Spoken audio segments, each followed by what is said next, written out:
અરે શું કે રવિ, તબિયત પાણી તો સારા ને? એકદમ સરસ. તું કે અમિત, તારે શું ચાલે? હું પણ મજામાં છું ભાઈ. હે સાગર.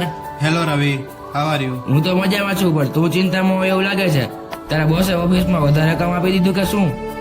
એવું તો નથી યાર, પણ ટેન્શન તો આપણા બાળકોના ફ્યુચરનું થાય છે. કેમ આપણા બાળકોના ફ્યુચરનું? આવા કળિયુગમાં આપણા બાળકોને ખોટા રસ્તામાં જતા કોણ અટકાવશે?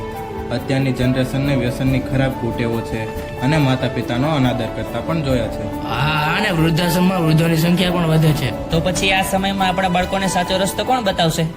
ગુરુકુલ. ગુરુકુલ એ કઈ રીતે દીપા? આ સમયમાં આપણા બાળકોને સાચા માર્ગે દોરવે એવી એકમાત્ર સંસ્થા એટલે શ્રી સ્વામિનારાયણ ગુરુકુલ ઇન્ટરનેશનલ સ્કૂલ, જે આપણા બાળકોને સંસ્કાર સાથે શિક્ષણ તથા બાળકોને વ્યસનો અને ખોટી કુટેવોથી બચાવે છે. તો ચાલો ચાલો આપણા બાળકોનું એડમિશન ત્યાં જ કરાવીએ. હા, ચાલો ચાલો. અને હા, એ ગુરુકુલમાં એડમિશન ચાલુ થઈ ગયું છે, તો તમારા બાળકોના ઉજ્જવળ ભવિષ્ય માટે ફટાફટ એડમિશન લ્યો શ્રી સ્વામિનારાયણ ગુરુકુલ ઇન્ટરનેશનલ સ્કૂલ, ત્રંબામાં. જય સ્વામિનારાયણ.